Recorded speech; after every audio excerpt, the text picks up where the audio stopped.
నమస్కారం, welcome to I dream ధర్మ మార్గం విత్ విజిత కార్యక్రమానికి స్వాగతం.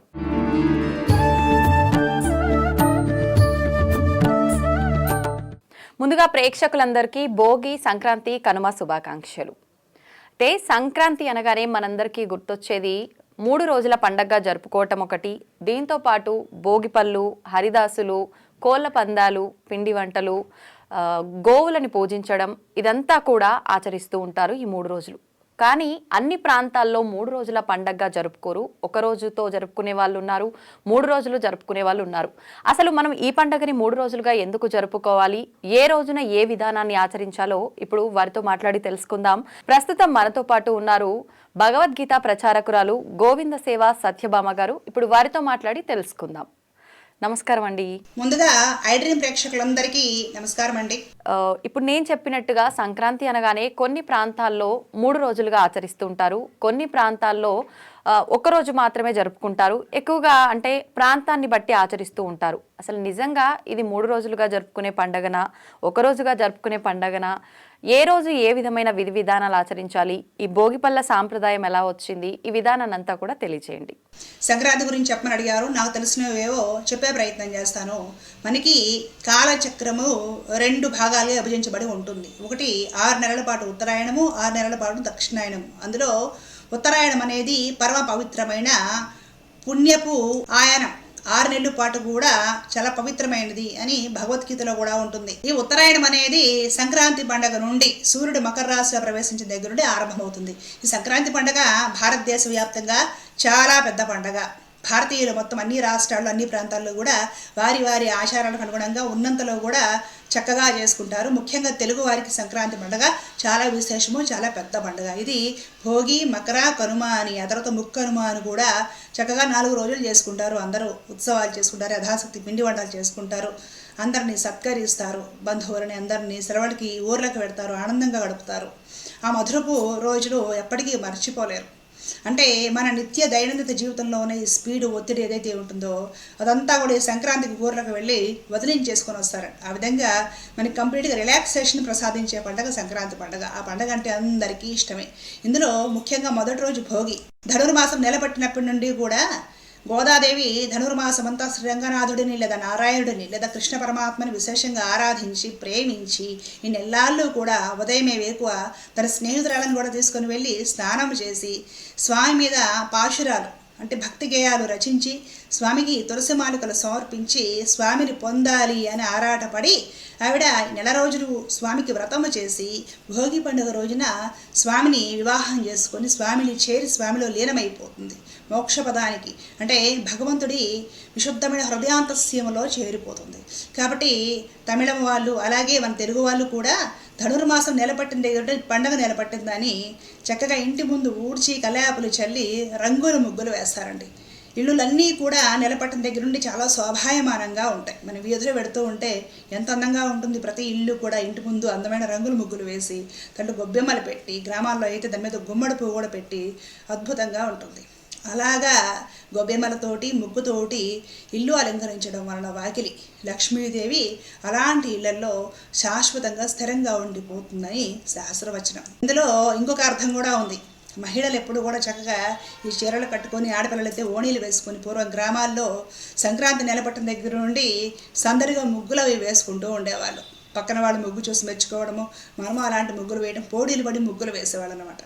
అలాగా కూర్చొని మహిళలు చక్కగా ముగ్గులు అవి పెడుతూ ఉంటే భర్త అలాంటి మహిళ చేత ఆకర్షించబడేవాడు.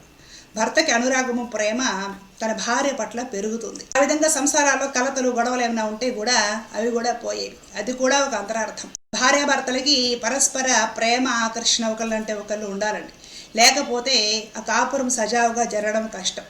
అలాంటివన్నీ కూడా ఏమాత్రం ఖర్చు లేకుండా ప్రకృతి సహజంగా ఒకరి పట్ల ఒకరికి ఆకర్షణ పెంపొందించే విధంగా కూడా మన పండగలన్నీ కూడా పెద్దలు రూపుదిద్దారు. ఈ రోజుల్లో అవన్నీ మనం పోగొట్టుకున్నాం. ఇప్పుడు భర్తను లేదా భార్యని ప్లీజ్ చేయాలంటే వాళ్ళకి ఏవో 2 ఇంగ్లీష్ బుక్కల డైలాగులు చెప్పాలి, ఏవో గిఫ్టులు ఇచ్చి సర్ప్రైజ్ చేయాలి. పాత రోజుల్లో ఇలాంటి అవకాశాలు ఉండేవి కాదు, ఇవి ఉండేవి కదా. సహజంగానే భార్య చేసే కొన్ని పనులు చూసి భర్తకు ఆకర్షణ, అనురాగం, ప్రేమ వృద్ధి చెందుతుంది.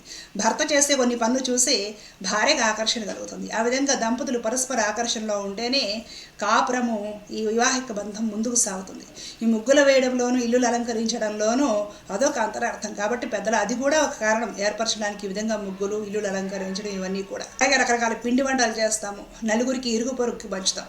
ఇంతకుముందు ఇరుగు పొరుగు ఇళ్లతో ఎవరితో చిన్న చితగా గొడవలు ఉన్నా సంక్రాంతికి పిండి వంటల ప్లేట్ వాళ్ళ ఇంటి పంపగానే వాళ్ళు ఐస్ అయిపోయేవాళ్ళు. ఆ గొడవలు ఏమైనా ఉన్న పొరపచ్చాలను మర్చిపోయి మరలా వదినా అనుకుంటూ కలిసిపోయేవాళ్ళు అనమాట. అలాగా మనకి భౌతిక ప్రపంచంలో ఇరుగు పొరుగుతో ఎవరైతే ఏమిటి చిన్న చిన్న విషయాలకి ఏమైనా గొడవలు ఉండవచ్చు. అవి గోరంతలు కొండంతలు చేసుకోకుండా ప్రేమగా సుహృద్భావంతో అందరూ కలిసిపోవాలని ఈ పిండి వంటలు మనం చేసుకొని నలుగురికి ఇచ్చి మనం తినాలి అనే ఒక పద్ధతి తీసుకొచ్చారు పెద్దలు. అంటే ఒక ఊరు కానివ్వండి, ఒక కుటుంబం కానివ్వండి, కలిసిమెలిసి ఉండాలి, అందరూ సుహృద్భావంతో ఉండాలి. అందరిలోనూ భగవంతుడు ఆత్మస్వరూపుడై అంతర్యామి అయి ఉన్నాడు కాబట్టి అందరితో మనం కలిసి ఉండాలి అనే ఒక పద్ధతి పెద్దలు ఎంత అందంగా సంక్రాంతి పండుగలో ఇమిడ్చి ఏర్పరిచారో గమనించండి. అలాగే ఇంట్లో అక్కరైన వస్తువులు, విరిగిపోయినవి, తెగిపోయినవి, పగిలిపోయిన వస్తువులు ఇవన్నీ కూడా దారిద్ర్యానికి చిహ్నం. కాబట్టి అలాంటివన్నీ కూడా భోగి పండుగ రోజు చలికాలం కాబట్టి వేసే శుభ్రంగా తగలేసి అలాంటివన్నీ ఇంట్లో లేకుండా వీరినంతరకు శుభ్రమైనవి, ఎరిగిపోయినవి, మంచివి కనిపించేలా ఇంట్లో ఉంచుకోమని చెప్పారు. ఎప్పుడైనా ఇరిగిపోయిన వస్తువులు, పగిలిపోయిన వస్తువులు చూస్తారంటే మూడు పాడైపోతుంది. మనము ఇంట్లో ప్రశాంతంగా ఉండలేము, పనులు సక్రమంగా జరగవు. దారిద్ర్యానికి అవి హేతువులు కాబట్టి అలాంటివి ఉంచకూడదు. వెంటనే రిపేర్ చేయించుకోవడమో, పనికి రాకపోతే ఇంటి బయట పడేయడమో చేయమని చెప్పారు. అలాంటివన్నీ కూడా చక్కగా చలిమంటల్లో వేసి కాల్చుకుంటాం. అలాగే ఇంకో రకంగా ప్రతి గృహస్థుడు అగ్నిని ఆరాధించాలని పెద్దలు చెప్పున్నారు కాబట్టి అగ్నిదేవుడిని కూడా ఆ విధంగా ఆరాధిస్తూ ఉంటాం. సంక్రాంతి పండుగ కూడా ఉత్తరాయణ పుణ్యకాలం అండి. మన కుటుంబాలలో మరణించిన పెద్దవారు, పూర్వీకులు, పితృదేవతలు ఎవరైతే ఉంటారో వాళ్ళందరినీ స్మరించుకోవడము, వాళ్ళకి ఏదైనా పాయసం లాంటిది నివేదన పెట్టడము. అలాగే ఉత్తరాయణ పుణ్యకాలంలో అంటే మకర సంక్రమణం జరిగినప్పుడు చక్కగా నదులలో స్నానాలు చేయడము, పెద్దలకు పెట్టడము, వారిని స్మరించుకోవడము, పెద్దలకు బట్టలు పెట్టడము, ఇవన్నీ చేయడం వలన మరణించిన మన పూర్వీకులు అటు 7 తరాల వారి ఆశీర్వచనము ఆ కుటుంబానికి లభిస్తుంది.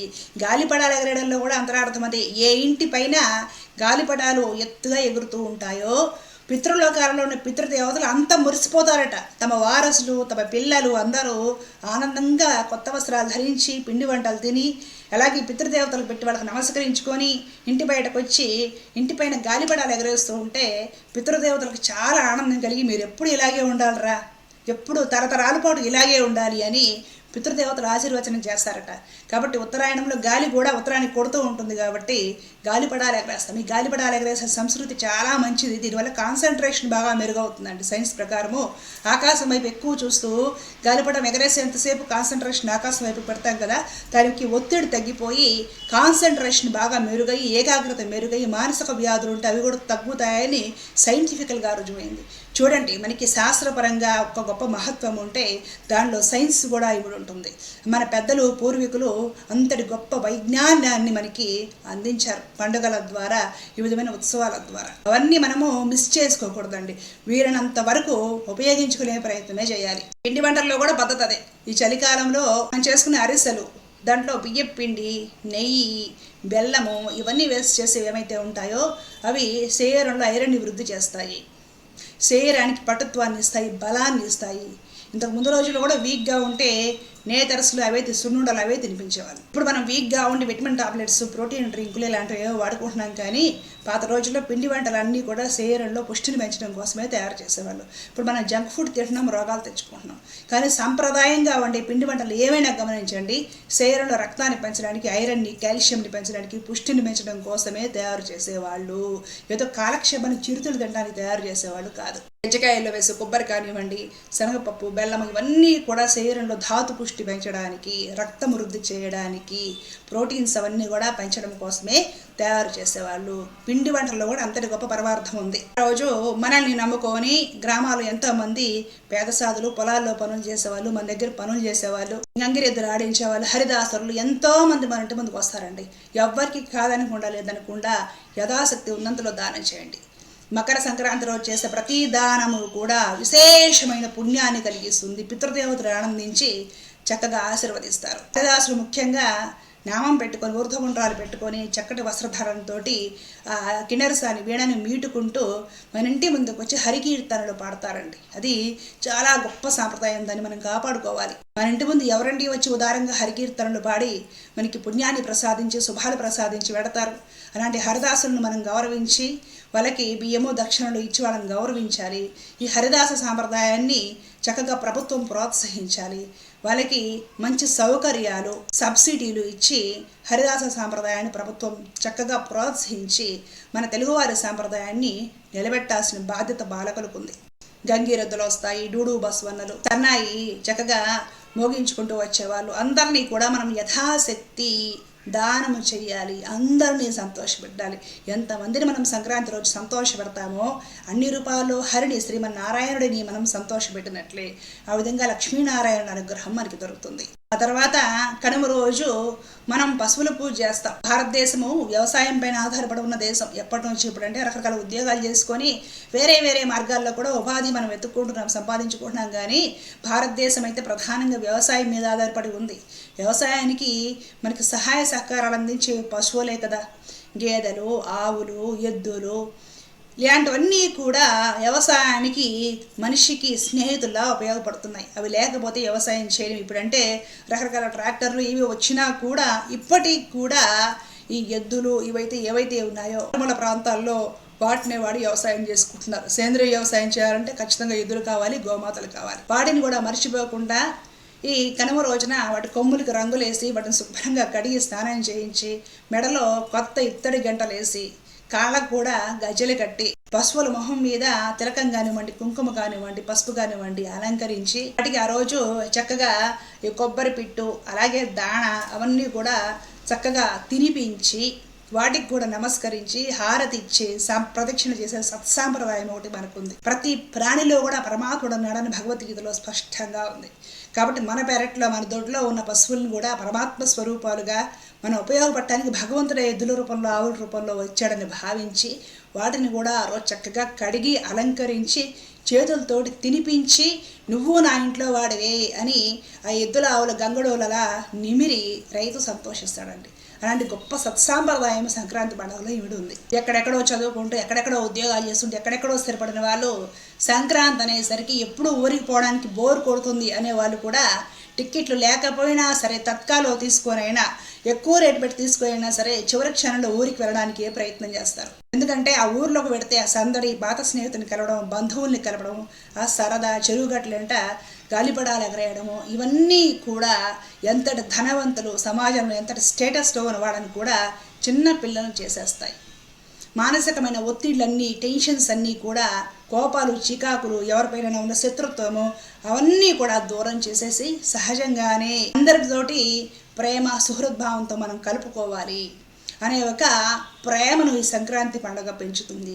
స్నేహాన్ని, సౌహార్ద్రాన్ని ఈ సంక్రాంతి పండుగ పెంచుతుంది. ఇలాగా సంక్రాంతి సీజన్, సంక్రాంతి పండుగ పొడుగునా విశేషాలు ఉన్నాయి. పసిపిల్లలు తమ నాన్నమ్మల్ని, అమ్మమ్మల్ని, తాతల్ని కలుస్తారు. ఆ వృద్ధులకు కూడా పసిపిల్లల్ని, ఈ మనమలని వీళ్ళందరిని చూసి ఎక్కడ లేని ఆనందంతో వాళ్ళు చిన్నపిల్లలు అయిపోతారు. బంధువుల్ని కలుస్తాము, చిన్నప్పుడు ముచ్చట్లన్నీ గుర్తు చేసుకుంటాం.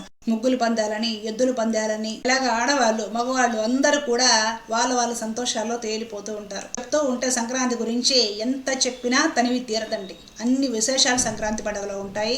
పండగలో ఎంత పవిత్రత ఉందో, ఎంత పుణ్యం ఉందో, ఎంత మహత్వం ఉందో అంత సైన్స్ కూడా ఉంది. ప్రతి పండుగ, ప్రతి ఉత్సవం మన పెద్దలు ఏర్పరిచింది ఎందుకే, మనమందరం కలిసిమెలిసి జీవించారని, మనమందరం ఒకటే అని, మనమందరము ఆత్మస్వరూపులమని, అందరిలో అంతర్యామి భగవంతుడే ఉన్నాడని, చిన్న చితక పొరపచ్చాలు, శత్రుత్వాలు, మమకార, అహంకారాలు, రాగద్వేషాలు వీటికి అతీతంగా మనం కలిసి ప్రేమ అనే ఒక బంధంతో కట్టుబడాలని, ఆ ప్రేమ భగవత్ స్వరూపమని చెప్పకనే చెప్తుంది సంక్రాంతి పండుగ. అందరికీ హృదయపూర్వకంగా సంక్రాంతి శుభాకాంక్షలు తెలియజేసుకుంటున్నానండి. స్వస్తి, కృష్ణార్పణం. సంక్రాంతి విశిష్టత గురించి చాలా చక్కగా తెలియజేశారండి. ధన్యవాదాలు.